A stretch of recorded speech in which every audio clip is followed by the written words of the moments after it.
Hello दोस्तों, आपका एके research में स्वागत है। जी हाँ दोस्तों, हम आपको यूपी पुलिस का प्रैक्टिस सेट लेके आए हैं, जिसमें से दोस्तों आपको 38 प्रश्न मिलेंगे। 38 प्रश्नों में से दोस्तों आपके बहुत इंपॉर्टेंट प्रश्न हैं। मैं सारे प्रश्नों की आपको दोस्तों व्याख्याएं भी प्रोवाइड कराऊंगा, यानी कि बताऊंगा आपको साथ साथ में। तो ध्यान दीजिएगा, व्याख्या में हूबहू दोस्तों यही ऐसे ही प्रश्न आएंगे, यानी कि इनसे मेल खाते हुए प्रश्न आएंगे। तो दोस्तों इतनी समय अगर प्रेजेंट टाइम पे दोस्तों आप जीएस पढ़ने से बचिएगा और जीके पढ़िएगा। जीके में विशेष ध्यान दीजिएगा और कुछ भी नया पढ़ने की कोशिश मत कीजिएगा। अगर पढ़ने की कोशिश करेंगे तो आप पूरा पढ़ने की कोशिश करेंगे और पूरा पढ़ने के आप पास वक्त नहीं है। 17 और 18 तारीख को दोस्तों फरवरी को यूपी पुलिस का पेपर है, 2 दिन पेपर चलेगा। तो विशेष ध्यान करके आप इतने समय आप प्रैक्टिस में ध्यान दीजिएगा। अगर आपको वीडियो पसंद आता है तो प्लीज़ दोस्तों चैनल को लाइक शेयर सब्सक्राइब जरूर कीजिएगा, क्योंकि आपका सपोर्ट हमारे लिए बहुत दोस्तों ज़रूरी है। तो चलिए बढ़ते हैं अपने प्रश्नों की तरफ। इसमें से दोस्तों जो हमारा प्रश्न आता है, क्या आता है, बिरजू महाराज का संबंध किस शास्त्रीय नृत्य से है? तो इसमें से आपको बताना है। आपके सामने 4 ऑप्शन है, कथकली, कथक, भरतनाट्यम या मणिपुरी। इनमें से आपको बताना है। तो दोस्तों इसका जो राइट आंसर होगा, बिरजू महाराज का दोस्तों जो नृत्य से संबंध है वो दोस्तों कथक से है। कथक से है दोस्तों। कथक बिरजू महाराज दोस्तों जिसका बिंदा जी महाराज और दोस्तों लच्छू महाराज इससे रिलेटेड दोस्तों जुड़े हुए हैं। कथक कली की अगर बात करें इसमें से, तो कथक कली से कौन है दोस्तों? इसमें से वाल थोल नारायण आते हैं, मेनन आते हैं, उदय शंकर जी आते हैं। अगर भारतनाट्यम की बात करते हैं दोस्तों, तो इसमें से यामिनी कृष्णमूर्ति और यानी कि सोनल माल सिंह आते हैं। और मणिपुरी की अगर बात की जाए दोस्तों, शुक्र यानी कि आमली सिंह और दोस्तों अतांबा सिंह, याद रखिएगा। फिर इसके बाद नेक्स्ट पढ़ते हैं, यानी कि दूसरा नंबर प्रश्न आता है। दूसरा ये, भारत में किस राज्य में सर्वाधिक साक्षरता दर है? केरल में, तमिलनाडु में, आंध्र प्रदेश में, महाराष्ट्र में। तो आपने सभी देखा है दोस्तों, केरल में दोस्तों कितने परसेंट? तो दोस्तों 94% दोस्तों साक्षरता यानी पढ़े लिखे लोग हैं। मात्र यानी कि 6 लोग ही पढ़े लिखे, यानी कि 100 में से आपको 6 लोग ऐसे मिलते होंगे जो पढ़े लिखे नहीं मिले, लेकिन 94% लोग पढ़े लिखे मिलते हैं। फिर इसके बाद देखी जाए तो वो दोस्तों यानी कि किस में आती हैं? फिर इससे जो थोड़ा कम आता है, दूसरे नंबर पर मिजोरम आ जाता है, यानी कि मिजोरम आता है। फिर इसके बाद दोस्तों त्रिपुरा आ जाता है। कौन आता है? त्रिपुरा आ जाता है, यानी कि 88.7% त्रिपुरा आता है, 91.3% मिजोरम आता है और दोस्तों केरल 94% आता है।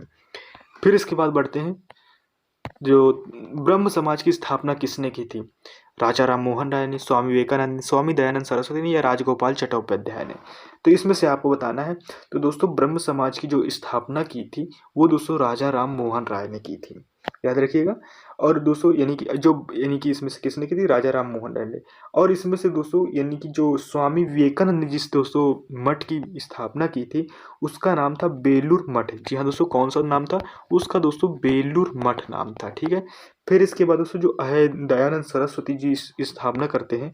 तो स्वामी दयानंद सरस्वती दोस्तों किसकी स्थापना करते हैं?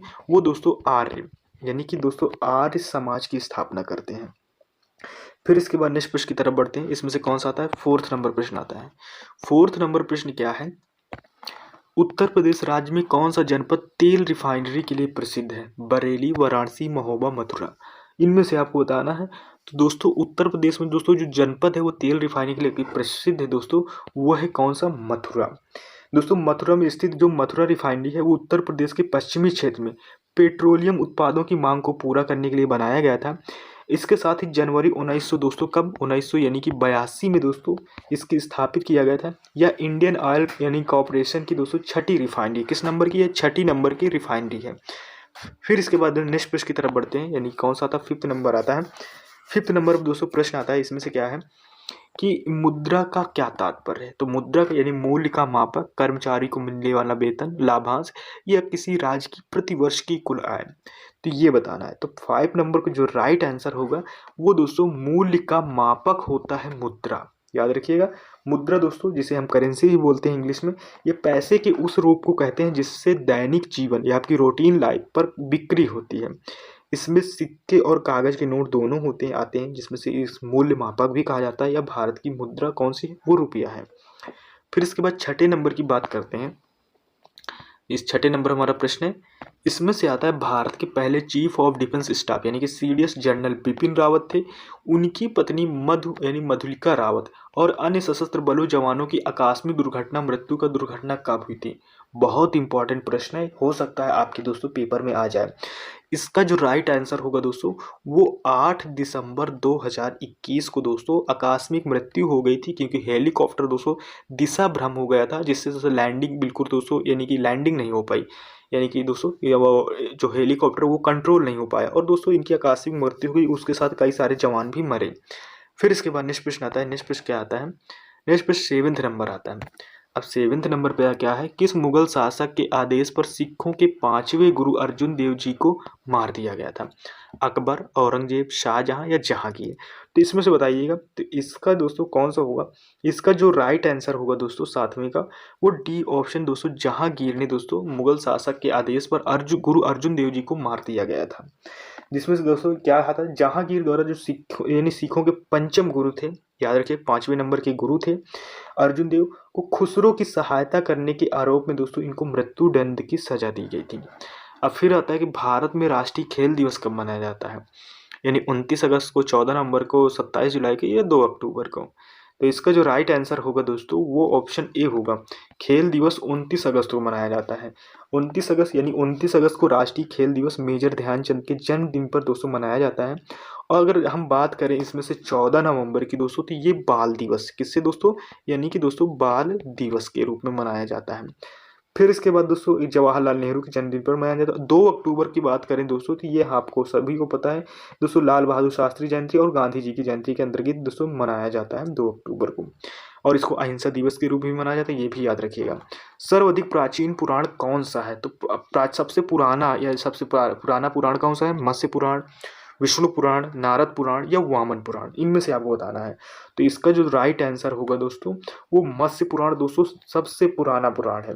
भारतीय ऐतिहासिक कथाओं का सबसे अच्छा जो दोस्तों क्रमबद्ध मिलता है वो दोस्तों पुराणों में मिलता है। अगर इनकी संख्या 18 है, जिनमें से दोस्तों 5 मत्स्य आते हैं, यानी कि 5, एक मत्स्य, वायु, विष्णु, ब्राह्मण, भागवत पुराण है। पुराणों में दोस्तों मत्स्य पुराण सबसे पुराना और प्रामाणिक है, ये भी याद रखिएगा। फिर इसके बाद 10 नंबर प्रश्न आता है। 10 नंबर क्या आता है? 10 नंबर है, सारे जहां से अच्छा हिंदोस्तां हमारा के रचयिता कौन है? रविन्द्रनाथ टैगोर, मोहम्मद इकबाल, महात्मा गांधी, CR दास? तो दोस्तों इसके जो सारे जहां से अच्छे के जो लेखक हैं वो मोहम्मद इकबाल हैं। अब और राइटरों की बात कर लेते हैं। जो रविन्द्रनाथ टैगोर जी हैं, जनगण मंगल लिखा, गीतांजलि भी लिखा, ये याद रखिएगा। अब इसके बाद आता है मोहम्मद इकबाल। तो मोहम्मद इकबाल दोस्तों सारे जहां से हिंदुस्तान हमारा लिखा। महात्मा गांधी जी ने दोस्तों क्या लिखा? हिंद स्वराज नामक पुस्तक लिखी थी। फिर इसके बाद नेक्स्ट आता है, यानी 11th नंबर प्रश्न आता है। 11th नंबर प्रश्न है, निम्नलिखित में से कौन सा युग्म सही नहीं है? तो दोस्तों कौन सा? इमाम बाड़ा कहाँ पर है दोस्तों? ये लखनऊ पर है, ठीक है। फिर इसके बाद दोस्तों यानी कि इसमें आता है यानी कि निशागत बाग, ये भी जम्मू कश्मीर है। फिरोज शाह दोस्तों कोटला, ये कोटला, तो दोस्तों ये भी दिल्ली में मस्जिद की बात हो रही है। हुमायूं का मकबरा दोस्तों इलाहाबाद में नहीं है। हुमायूं का मकबरा दोस्तों दिल्ली में स्थित है। तो ये वाला दोस्तों ये हमारा गलत है, एक तरह से सही ऑप्शन के अकॉर्डिंग, क्योंकि नहीं की पूछा गया है। तो ये दोस्तों दिल्ली में अवस्थित है। इस इमारत परिसर को मुगल वास्तुकला से दोस्तों प्रेरित मकबरा स्मारक है। ये दोस्तों 1900 दोस्तों कब बनाया गया था? 93 में, यानी कि 1993 में दोस्तों इसको, इस इमारत को दोस्तों यूनेस्को विश्व धरोहर द्वारा स्थल घोषित किया गया था। स्थल घोषित किया, सॉरी बनाया नहीं गया था। फिर इसके बाद नेक्स्ट आता है, कौन सा प्रश्न आता है? इसमें से नेक्स्ट प्रश्न आता है दोस्तों कौन सा? 12th number. 12th नंबर आपसे क्या पूछ रहा है कि चंद्रप्रभा मृगवन भारत के किस राज्य में स्थित है? उत्तर प्रदेश में, राजस्थान में, मध्य प्रदेश में, गुजरात में? ये बताना है। तो कहाँ पर स्थित है आप बताइएगा। तो दोस्तों इसका जो राइट आंसर होगा, जो चंद्रप्रभा मृगवन है वो दोस्तों उत्तर प्रदेश में स्थित है। चंद्रप्रभा मृगवन दोस्तों भारत के उत्तर प्रदेश राज्य के चंदौली जिले में स्थित है। इसकी स्थापना 1900 दोस्तों कब? 1957 में हुई थी, याद रखिएगा। फिर इसके बाद नेक्स्ट प्रश्न में बढ़ते हैं। अब क्या आता है? अर्जुन पुरस्कार किस क्षेत्र में दिया जाता है? नृत्य में, सिनेमा में, दूरदर्शन में, खेलकूद में? तो दोस्तों सही आंसर होगा जो अर्जुन पुरस्कार होता है दोस्तों वो खूब खेलकूद में दिया जाता है, यानी कि बहुत अच्छा प्रदर्शन करने पर दिया जाता है। फिर इसके बाद 14 नंबर प्रश्न आता है। और 14 नंबर प्रश्न क्या है दोस्तों? 14 नंबर प्रश्न में दोस्तों ये पूछा जा रहा है आपसे क्या कि दोस्तों भारत यानी भारत में भारत कोकिला, ये एक मिनट दोस्तों क्वेश्चन को थोड़ा, हाँ। अब भारत की कोकिला यानी भारत कोकिला के नाम से किसे जाना जाता है? लता मंगेशकर, इंदिरा गांधी, सरोजनी नायडू या PT उषा? इसमें से दोस्तों यानी कि जो भारत की कोकिला जिसे कहा जाता है वो सरोजनी नायडू को बोला जाता है। स्वर कोकिला अगर नाम आए तब लता मंगेशकर का नाम आएगा। बहुत लोग कंफ्यूज हो जाते हैं इस जगह, इस बात को नोट डाउन कीजिए। यानी स्वर कोकिला लता मंगेशकर बोलते हैं, यानी गाने में कोकिला कौन है तो वो लता मंगेशकर। भारत की कोकिला सरोजनी नायडू आती हैं।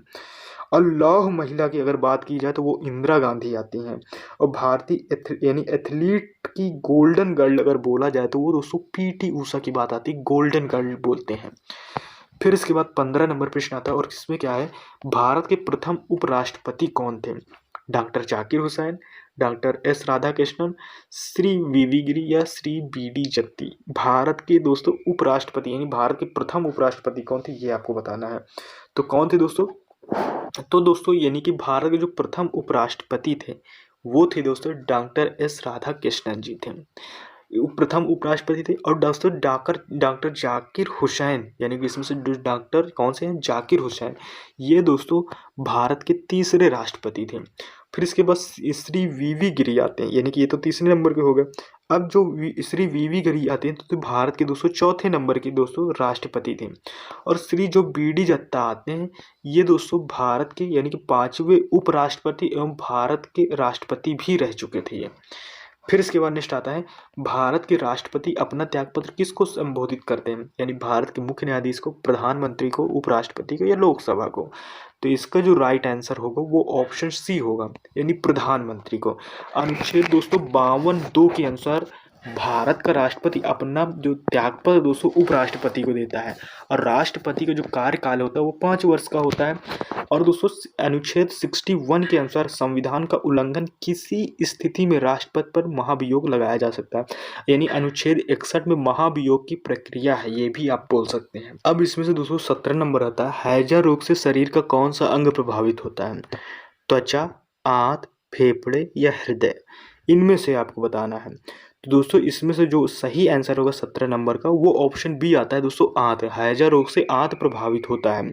ये दोस्तों यानी वाइबेरियो यानी कलेरी एक जीवाणु होता है जो दोस्तों एंटीरोक्सिन यानी कॉलेरिक टॉक्सिन का दोस्तों उत्पादन करता है, जिसका प्रभाव छोटी आंत पर पड़ता है।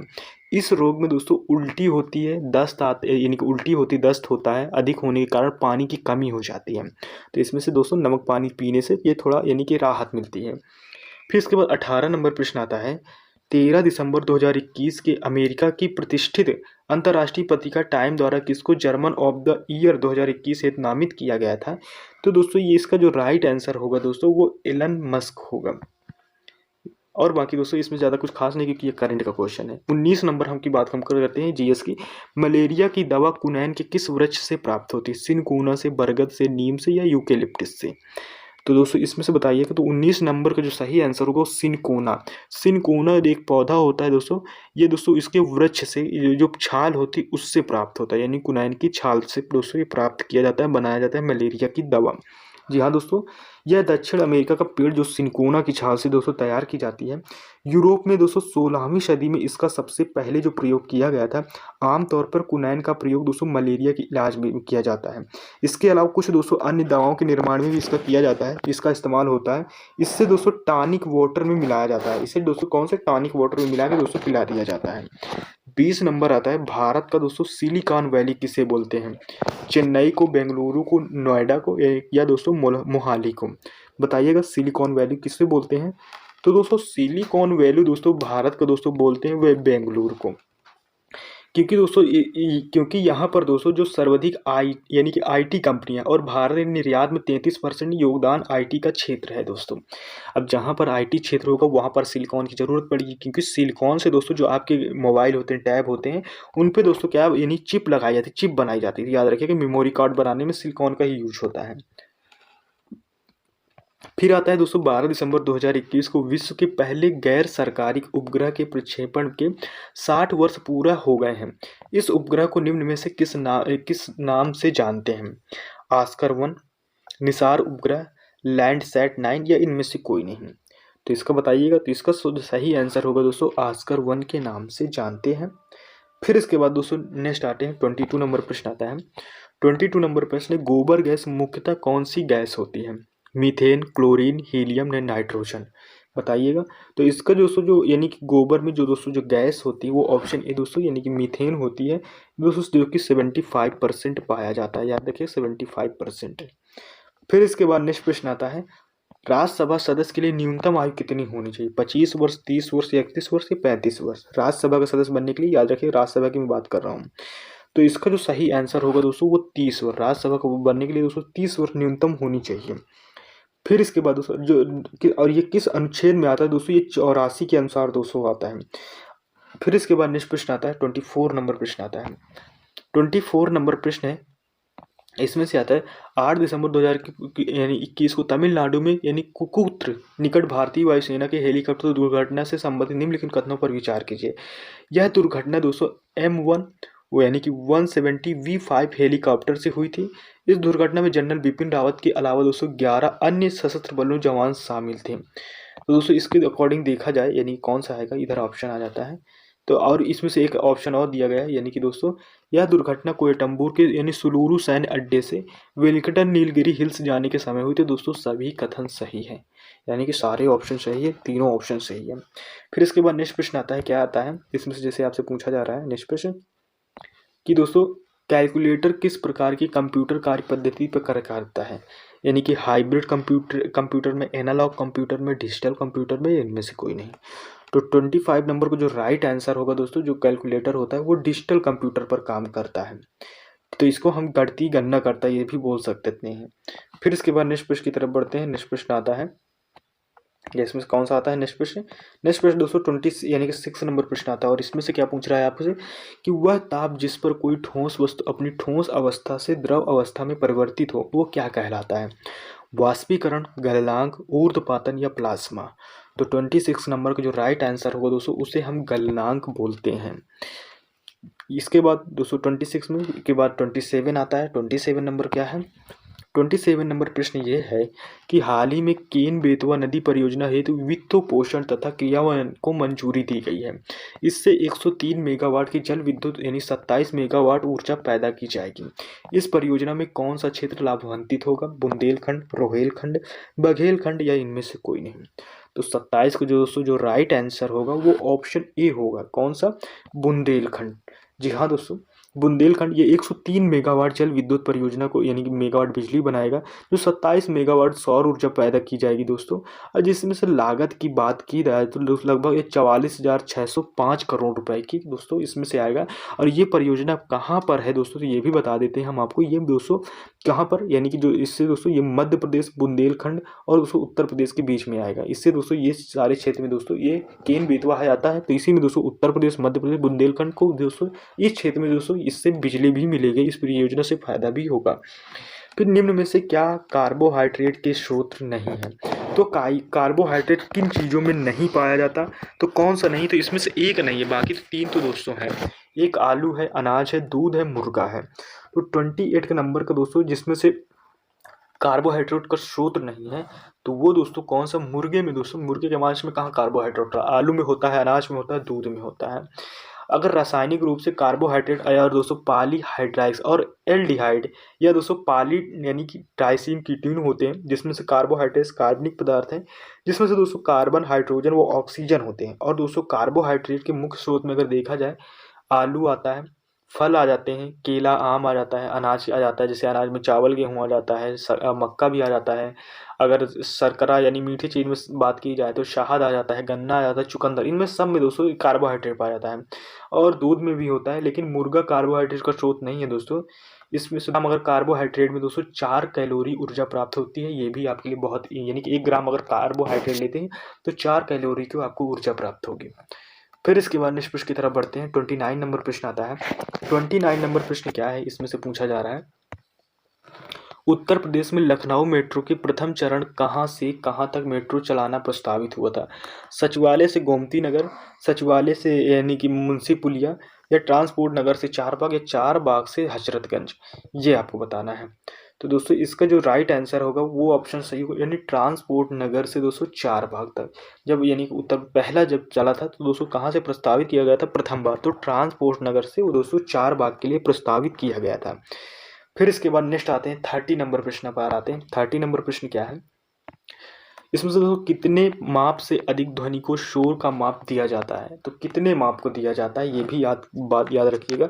तो दोस्तों कि यानी 80, 100, 120, 140 यानी कितने डेसिबल तक हो सकता है। तो इसका जो राइट आंसर होगा दोस्तों वो ऑप्शन दोस्तों यानी 80 से अगर जाता है तो दोस्तों उसे शोर यानी शोरगुल बोलेंगे, शोरगुल माहौल है अगर 80 डेसिबल से जाता है।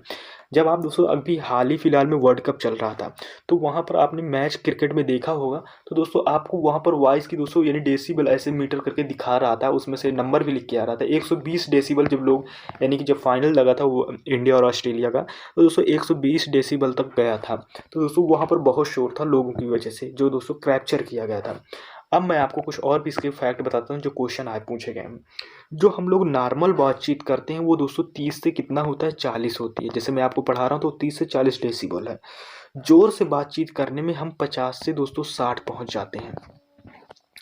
फिर इसके बाद अगर ट्रैक्टर की जो आवाज़ होती है वो दोस्तों 90 से 100 पहुँच जाती है। जो ट्रैक्टर के इंजन की आवाज़ होती है। जेट विमान की बात करें तो दोस्तों 110 से यानी कि 110 से कितना चला जाता है, 120 से की बात करें तो 120 जेट विमान आप समझ लीजिएगा। सॉरी दोस्तों, हाँ सायरन की आवाज़ दोस्तों 110 से 120। जेट विमान की अगर बात करें तो ये लगभग 140 से दोस्तों कितना 150 तक चला जाता है। अब जो मिसाइल की बात करते हैं तो ये 180 और मशीन गन की जो बात करते हैं वो 170 चली जाती है। तो ये डेटा आप याद रखिए। आप किसका किसका याद रखिए कि ये भी मैं आपको बता देता हूँ। तो आप नॉर्मल जो बातचीत होती है वो 30 से 40, और जो ट्रैक्टर की आवाज़ होती है 90 से 100, और जेट विमान का एक बार आया है दोस्तों तो 140 से 150 ये याद रखिएगा। मिसाइल का 180 ये भी याद रखिएगा, थोड़ा दिमाग में बिठा के रखिएगा। सबसे ज़्यादा मिसाइल का होता है, इतना भी याद रखिएगा। अब आता है कौन सा, 31 नंबर प्रश्न आता है। एक कंप्यूटर में स्टोरेज माध्यम की क्षमता इकाई क्या होती है, बाइट, बिट, पिक्सल, किलो, इनमें से आपको बताना है। तो इसका जो सही आंसर होगा वो दोस्तों होता है क्या, यानी बाइट में हम बोलते हैं। यानी एक कंप्यूटर की जो स्टोरेज माध्यम की क्षमता इकाई होती है वो बाइट में होती है। क्योंकि दोस्तों जो मेमोरी कार्ड होती है वो किलो बाइट और दोस्तों मेगा बाइट के रूप में हम बताते हैं। बिट दोस्तों उस स्टोरेज की सबसे छोटी इकाई मान, जो बिट होती है दोस्तों वो स्टोरेज की सबसे छोटी नॉर्मल इकाई होती है और दोस्तों मान जाती है। लेकिन जो बाइट का उपयोग होता है हम स्टोरेज क्षमता मापने के लिए करते हैं। बाइट को दोस्तों मापने के लिए हम क्षमता करते हैं कि अब एक बाइट बराबर कितना होता है, यानी कि एक बाइट बराबर दोस्तों 8 बिट के बराबर होता है। याद रखिए एक बाइट बराबर 8 के बिट के बराबर। फिर इसके बाद दोस्तों क्वेश्चन आता है यानी 32 नंबर प्रश्न आता है। अब 32 नंबर प्रश्न क्या है कि अंतर्राष्ट्रीय महिला दिवस कब मनाया जाता है। आपके सामने ऑप्शन भी दिए गए हैं तो ऑप्शन बताइएगा इनमें से कौन कौन से ऑप्शन होंगे। तो दोस्तों इनमें से जो ऑप्शन दिया गया है यानी कि दोस्तों 8 मई दिया गया है, 8 अप्रैल दिया गया है, 8 मार्च दिया गया है या 8 जून दिया गया है। इनमें से आप सही आंसर बताइएगा। तो इसका जो सही आंसर होगा दोस्तों अंतर्राष्ट्रीय महिला दिवस 8 मार्च को मनाया जाता है। फिर इसके बाद दोस्तों जो 8 मई को मनाया जाता है ये भी हम आपको बता देते हैं, विश्व रेड क्रॉस दिवस मनाया जाता है। फिर इसके बाद 33 नंबर आता है, भारत में किसी राज्य की प्रथम महिला मुख्यमंत्री कौन बनी थी, यानी किस राज्य में प्रथम मुख्यमंत्री बनी थी। जैसे कि श्रीमती फातिमा बीबी, श्रीमती विजय लक्ष्मी पंडित, श्रीमती सुचेता कृपलानी, श्रीमती दुर्गा बनर्जी। तो 33 नंबर का जो राइट आंसर होगा यानी कि भारत की प्रथम, और दोस्तों उत्तर प्रदेश की भी प्रथम यानी सुचेता कृपलानी जो दोस्तों मुख्यमंत्री यानी श्रीमती सुचेता कृपलानी उत्तर प्रदेश की जो बनती हैं प्रथम महिला मुख्यमंत्री बनती हैं। और भारत की प्रथम महिला उच्चतम न्यायालय की अगर बात करें जाए तो दोस्तों वो फातिमा बीबी जी आ जाती हैं, याद रखिएगा। फिर इसके बाद नेक्स्ट आते हैं 34 नंबर प्रश्न पर आते हैं। इसमें से क्या है, उत्तर प्रदेश राज्य का भारत में क्षेत्रफल की दृष्टि से कौन सा स्थान आता है, पहला, दूसरा, तीसरा, चौथा। तो क्षेत्रफल की अगर बात करें दोस्तों तो उत्तर प्रदेश में यानी कि चौथे नंबर पर आता है। पहले नंबर पर दोस्तों राजस्थान, आपको पता ही है कि पहले नंबर पर कौन आता है, तो दोस्तों राजस्थान आ जाता है। और दूसरे नंबर पर बात करें दोस्तों तो यानी कि एमपी आ जाता है, मध्य प्रदेश आ जाता है। तीसरे नंबर में बात करें दोस्तों तो इसमें से कौन आता है, महाराष्ट्र आ जाता है। और चौथे नंबर पर यूपी दोस्तों आता ही है, आपको पता ही है। फिर इसके बाद नेक्स्ट प्रश्न की तरफ बढ़ते हैं। 35 नंबर प्रश्न आता है। 35 नंबर प्रश्न क्या है कि निम्न में से किस व्यक्ति को सर्वप्रथम भारत रत्न पुरस्कार किया गया था, किसे भारत रत्न दिया गया था, सत्यजीत रे को, सी यानी गोपालाचारी को, मदर टेरेसा को, सीवी रमन को। इनमें से आपको बताना है। तो इसका जो सही आंसर होगा, जो पहले भारत के प्रथम भारत रत्न प्राप्त करता है, सी राजगोपालाचारी को दोस्तों दिया गया था भारत रत्न। ये दोस्तों 26 जनवरी गणतंत्र दिवस के अवसर पर दिया जाता है। यह देश का सबसे बड़ा पुरस्कार है। इसकी शुरुआत जो हुई थी दोस्तों वो 1954 में हुई थी। याद रखें 1954 में हुई थी। 1954 में भारतीय राजनीति के चाणक्य कहे जाने वाले सी राजगोपालाचारी को भारत रत्न से दोस्तों सम्मानित किया गया था। ये भारत रत्न प्राप्त करने वाले प्रथम व्यक्ति थे। 1954 में भारत रत्न से सम्मानित अन्य कई व्यक्ति थे, जिसमें से सर्वपल्ली राधाकृष्णन आते हैं, चंद्रशेखर आते हैं, वेंकटरमण आते हैं और भगवान दास भी आते हैं। फिर इसके बाद नेक्स्ट प्रश्नों की तरफ बढ़ते हैं। नेक्स्ट प्रश्न कौन सा आता है, जैसे कि हिंदी मैंने आपको ऑलरेडी करा ही दिया है, कुछ ही क्वेश्चन बचे हैं आपके, वो भी कर लीजिएगा। और हाँ दोस्तों, वीडियो को लाइक जरूर कीजिएगा, सब्सक्राइब कर लीजिएगा, क्योंकि दोस्तों जब तक आप सपोर्ट नहीं करते हो, जब दोस्तों आप यानी सब्सक्राइब करते हो चैनल, लाइक करते हो, शेयर करते हो, तो थोड़ा हमें दोस्तों मोटिवेशन मिलता है, क्योंकि आपको लिए दोस्तों इतनी मेहनत से हम वीडियो बनाते हैं, काफ़ी मेहनत लगती है वीडियो बनाने में। ये सारे वीडियो दोस्तों जो हम रिकॉर्ड करते हैं, रात में रिकॉर्ड करते हैं, क्योंकि दिन में रिकॉर्ड करने के लिए माहौल नहीं मिल पाता। तो प्लीज़ दोस्तों चैनल को लाइक शेयर सब्सक्राइब जरूर कीजिएगा। फिर इसके बाद नेक्स्ट प्रश्न आता है कि भारत में नदी यानी नदी पर बना लंबा पुल कौन सा है। गोदावरी सेतु यानी गोदावरी नदी, विक्रमशिला सेतु गंगा नदी, नेहरू सेतु यानी सोन नदी, या महात्मा गांधी सेतु गंगा नदी। इनमें से आप बताइएगा। तो इसका जो राइट आंसर होगा दोस्तों, कौन सा यानी सबसे लंबा पुल बना है, तो दोस्तों इसका जो राइट आंसर महात्मा गांधी सेतु गंगा नदी पर दोस्तों बना है, जो कि बिहार में, आई थिंक बिहार, जो कि पटना हाजीपुर को जोड़ने के लिए दोस्तों गंगा नदी पर सबसे जो पश्चिमी दिशा पर बना एक पुल है। यह दुनिया का दोस्तों सबसे लंबा, ये बात है, ये भारत का ही नहीं पूरे वर्ल्ड का सबसे लंबा पुल है। एक ही नदी पर बना सड़क पुल है। इसकी लंबाई अगर बात की जाए तो 5575 मीटर है। एक बात याद रखिए, 5575 यानी 5.5 किलोमीटर और 75 मीटर है। फिर इसके बाद नेक्स्ट प्रश्न की तरफ बढ़ते हैं। नेक्स्ट प्रश्न आता है दोस्तों 37 नंबर 37 नंबर प्रश्न आता है। 37 नंबर क्या है, किसी क्षेत्र की औसत जलवायु को जानने के लिए निम्न में से किसका योगदान नहीं होता। वर्षा का, वायु की गति का, वृक्षों की संख्या का, या आर्द्रता का। इनमें से आप बताइएगा। तो इसमें से दोस्तों वृक्षों की संख्या का कोई योगदान नहीं होता किसी क्षेत्र की औसत जलवायु को जानने के लिए। औसत जलवायु हम वर्षा से निकाल सकते हैं, ऑप्शन ए से, वायु की गति से और आर्द्रता से। इनसे दोस्तों हम निकाल लेते हैं वर्षा की दोस्तों जलवायु की जानने की स्थिति। फिर इसके बाद आता है उत्तर प्रदेश वन निगम की स्थापना कब हुई थी। 25 नवंबर 1974, 25 नवंबर 1975, 25 नवंबर 1976 या 25 नवंबर 1977। इनमें से आपको बताना है, इनमें से कौन सा दोस्तों सही है। तो दोस्तों 25 नवंबर 1974 ये थे इंपॉर्टेंट प्रश्न। दोस्तों हिंदी का वीडियो मैंने ऑलरेडी आपको प्रोवाइड कर दिया। ये वीडियो देखने के बाद आप दोस्तों प्लीज़ जाकर उस वीडियो को ज़रूर देखिएगा और अपना प्यार दीजिएगा। दोस्तों चैनल को लाइक शेयर सब्सक्राइब जरूर कीजिएगा। मेहनत लगती है दोस्तों ऐसे वीडियो बनाने में, तो प्लीज़ दोस्तों चैनल को लाइक शेयर सब्सक्राइब जरूर कीजिएगा। दोस्तों मिलते हैं नेक्स्ट वीडियो में, तब तक के लिए टेक केयर, बाय बाय, जय हिंद।